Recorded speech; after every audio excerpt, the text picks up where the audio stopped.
teman-teman, perkenalkan nama saya Faiz Rizik. Saya dari kelas 1011 dan di sini saya akan menjelaskan bab 1 yaitu pengantar ilmu geografi. A. Perkembangan ilmu geografi. Istilah geografi berasal dari bahasa Yunani, yaitu geo dan graphein. Geo artinya bumi dan graphein berarti lukisan, tulisan, atau deskripsi. Jadi, secara sederhana, geografi dapat didefinisikan sebagai ilmu yang menggambarkan atau mendeskripsikan bumi. Berikut beberapa pendapat mengenai pengertian geografi. 1. Eratosthenes. Eratosthenes adalah tokoh yang pertama kali mengenalkan istilah geografi pada abad ke-1. Menurutnya, geografi berasal dari kata geographica, yang artinya penulisan atau penggambaran mengenai bumi. 2. Claudius Ptolemeus. Geografi menurut Claudius Ptolemeus adalah suatu penyajian sebagai atau seluruh permukaan bumi bersama fenomena yang terkandung di dalamnya dalam bentuk peta. Peta yang menjadi komponen penting untuk memberikan informasi tentang permukaan bumi. 3. Immanuel Kant.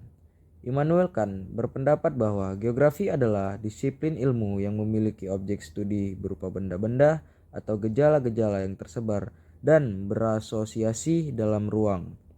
Menurut pendapatnya, geografi tidak hanya mempelajari keadaan alam, tetapi juga sadar dari sejarah. 4. Bintarto. Menurut Bintarto, geografi adalah ilmu pengetahuan yang menerangkan sifat-sifat bumi, serta mempelajari hubungan kausal gejala-gejala di permukaan bumi, baik yang bersifat fisik maupun yang menyangkut kehidupan makhluk hidup, beserta permasalahannya melalui pendekatan keruangan, proses, dan kebersihan pembangunan. 5. Aimade Sandi. Aimade Sandi berpendapat geografi adalah ilmu pengetahuan yang berusaha menemukan dan memahami persamaan-persamaan dan perbedaan-perbedaan yang ada di dalam ruang muka bumi. 6. Ikatan Geografi Indonesia atau IGI 1988. Geografi adalah ilmu pengetahuan yang mempelajari persamaan dan perbedaan geosfer dengan menggunakan pendekatan kelingkungan dan kewilayahan dalam konteks keruangan. Objek studi geografi. Setiap disiplin ilmu memiliki objek yang menjadi bidang kajiannya. Objek bidang ilmu geografi terdiri atas objek material dan objek formal. Objek material geografi berkaitan dengan substansi materi yang dikaji. Adapun objek formal geografi berkaitan dengan pendekatan atau cara pandang yang digunakan dalam menganalisis substansi atau objek material tersebut. 1. Objek material. Objek-objek material geografi adalah sebagai berikut. 1. Atmosfer. Atmosfer adalah lapisan udara. Lingkup atmosfer termasuk unsur-unsur iklim dan cuaca seperti hujan, awan, angin, kelembapan, dan suhu. 2. Litosfer. Litosfer adalah lapisan batuan yang membentuk bentang alam seperti pegunungan, plato, dataran rendah, dan lapisan tanah. 3. Hidrosfer. Hidrosfer adalah lapisan air seperti sungai, laut, danau, dan air tanah.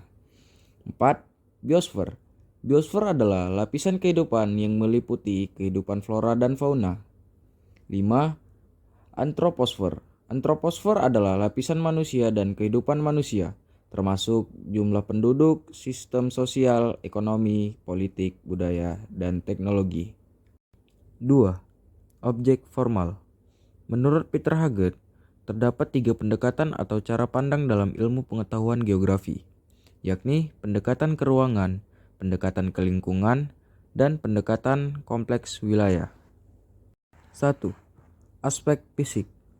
Aspek fisik, geografi meliputi aspek kimiawi, biologis, astronomis, dan semua fenomena alam yang dapat langsung diamati seperti aspek topologi atau terkait bentuk muka bumi, lokasi, dan wilayah. Aspek abiotik atau terkait tanah, hidrologi, dan iklim. Aspek biotik atau terkait unsur vegetasi dan fauna. 2. Aspek sosial. Aspek sosial geografi meliputi kebudayaan, ekonomi, dan aspek kependudukan. Pada aspek sosial, manusia berperan sebagai fokus utama dari kajian geografi dengan memperhatikan pola penyebaran manusia dan ruang dan kaitan perilaku manusia dengan lingkungannya. D. Ruang lingkup geografi. Geografi mempunyai ruang lingkup studi yang sangat luas. Berbagai macam kondisi alam dipelajari oleh geografi, antara lain analisis fenomena manusia dengan alam, penyebaran gejala-gejala alam, hubungan fenomena yang satu dengan fenomena lainnya, serta interaksi yang terjadi dalam ruang, baik interaksi antar alam dan alam maupun interaksi antar manusia dan alam. Oleh karena itu, geografi dapat menjawab pertanyaan-pertanyaan berikut. 1. Apa? Pertanyaan ini menunjukkan fenomena geosfer yang akan dikaji. Contohnya, mengkaji fenomena alam seperti curah hujan tinggi yang disertai banjir. 2. Di mana? Pertanyaan ini menunjukkan ruang atau tempat terjadinya suatu fenomena. Contohnya, tempat terjadinya curah hujan tinggi yang disertai banjir adalah di Jayapura, Papua. 3. Mengapa? Pertanyaan ini menunjukkan interaksi antar fenomena geosfer sebagai faktor yang saling terkait dan membentuk hubungan sebab akibat. Contohnya, banjir di Jayapura pada Januari 2022 terjadi akibat curah hujan tinggi dan sedimentasi sungai serta penyumbatan sampah. 4. Kapan? Pertanyaan ini mengungkapkan dimensi waktu terjadinya fenomena geosfer. Contohnya, banjir di Jayapura, Papua terjadi pada 6 Januari 2022. 5. Siapa? Pernyataan ini menunjukkan objek-objek geografi yang terkait dalam fenomena tersebut. Contohnya, curah hujan tinggi atau atmosfer dan sedimentasi sungai atau hidrosfer. 6. Bagaimana? Pernyataan ini menunjukkan relasi dan interrelasi dalam ruang serta penyelesaiannya terhadap masalah yang disebabkan fenomena geosfer. Contohnya, akibat fenomena banjir di Jayapura, Papua, Kementerian Pekerjaan Umum dan Perumahan Rakyat merencanakan akan membangun sejumlah infrastruktur untuk konservasi air dan pengendalian banjir sebagai penanganan jangka panjang. Dalam buku The Scope of Geography 2015, Roach Murphy mengatakan terdapat 3 ruang lingkup geografi, yaitu sebagai berikut. 1. Persebaran dan keterbatasan penduduk di muka bumi dengan sejumlah aspek ruangan serta pemanfaatannya. 2. Interaksi manusia dan lingkungan fisik sebagai salah satu bagian dari keragaman wilayah. 3. Kajian terhadap kerangka regional dan analisis wilayah. Ruang lingkup bahasa geografi adalah sebagai berikut. 1. Geografi fisik. Mempelajari fenomena-fenomena alam yang berkaitan dengan pola, relief, iklim, dan segala proses fisik yang terjadi di darat, laut, dan udara yang memengaruhi kehidupan manusia. 2. Geografi sosial.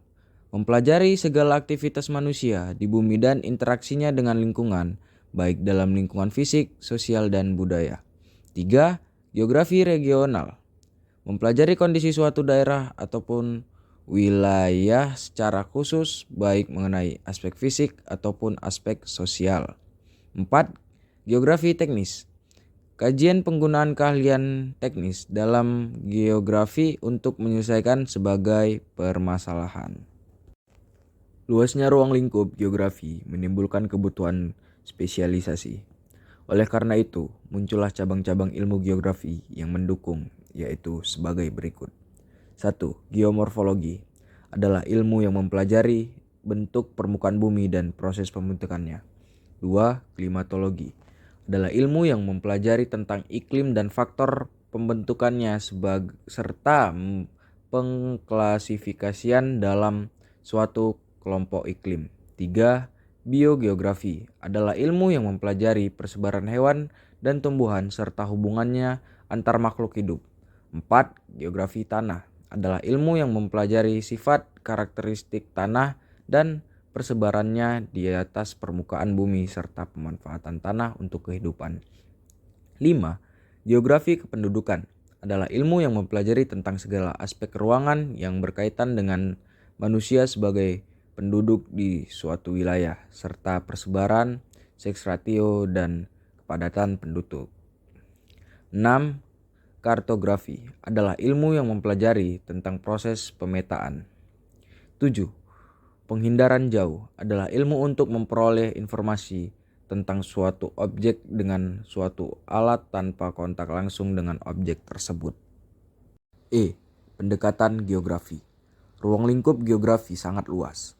Ruang lingkup yang luas itu tidak hanya menyangkut materi pokok yang dipelajarinya, tetapi juga mencakup masalah yang dikajinya. Oleh karena itu, pendekatan geografi digunakan untuk memahami berbagai permasalahan dan gejala atau fenomena geosfer yang terjadi di permukaan bumi. R. Bintarto dan Surastopo Hadi Sumarno dalam metode analisa geografi 1991 mengemukakan 3 pendekatan geografi yang sering digunakan, yaitu sebagai berikut. 1. Pendekatan analisis keruangan. Pendekatan analisis keruangan adalah analisis atau cara pandang yang menekankan ruang sebagai kajiannya. Ruang dalam perspektif geografi dapat dilihat dari pola keruangan atau spatial pattern, struktur keruangan atau spatial struktur, interaksi keruangan atau spatial interaction, dan proses keruangan atau spatial process. Dalam pendekatan ini, penting untuk memperhatikan persamaan, perbedaan, dan penyebaran penggunaan ruang yang telah ada dan penyebaran ruang yang akan digunakan untuk berbagai kegiatan yang direncanakan. A. Analisis pola keruangan. Analisis ini berfokus pada pola-pola, bentuk, dan persebaran fenomena di permukaan bumi. Fenomena yang dipelajari adalah fenomena alam dan sosial. Fenomena alam seperti aliran sungai, persebaran vegetasi, jenis tanah, dan curah hujan. Adapun fenomena sosial, misalnya persebaran penduduk, mata pencarian, dan pemukiman. B. Analisis struktur keruangan. Analisis ini menekankan susunan unsur pembentuk ruangan. Unsur-unsur pembentuk ruangan di antaranya manusia, alam, dan teknologi. Unsur-unsur tersebut dapat berupa suatu yang bersifat positif maupun negatif. C. Analisis interaksi keruangan. Analisis ini menekankan pada keterkaitan elemen atau unsur lingkungan secara intra ataupun intraelemen, baik secara individu maupun antar wilayah, untuk dapat menjalin komunikasi wilayah. D. Analisis proses keruangan. Analisis ini menitik beratkan proses keruangan. Umumnya, proses tersebut diwujudkan pada perubahan ruang dari waktu ke waktu sesuai dimensi ke waktunya. 2. Pendekatan analisis ekologi. Pendekatan kelingkungan atau ekologi adalah cara penyelidikan suatu fenomena geosfer yang berada di suatu tempat atau wilayah tertentu dengan menerapkan konsep ekosistem. Pendekatan ini menekankan keterkaitan antara fenomena geosfer tertentu dan variabel lingkungan yang ada. 3. Pendekatan analisis kompleks wilayah. Perpaduan antara pendekatan keruangan dan pendekatan kelingkungan disebut pendekatan kompleks wilayah. Kajian pendekatan ini bersifat horizontal dalam artian keruangan, bersifat vertikal dalam artian kelingkungan.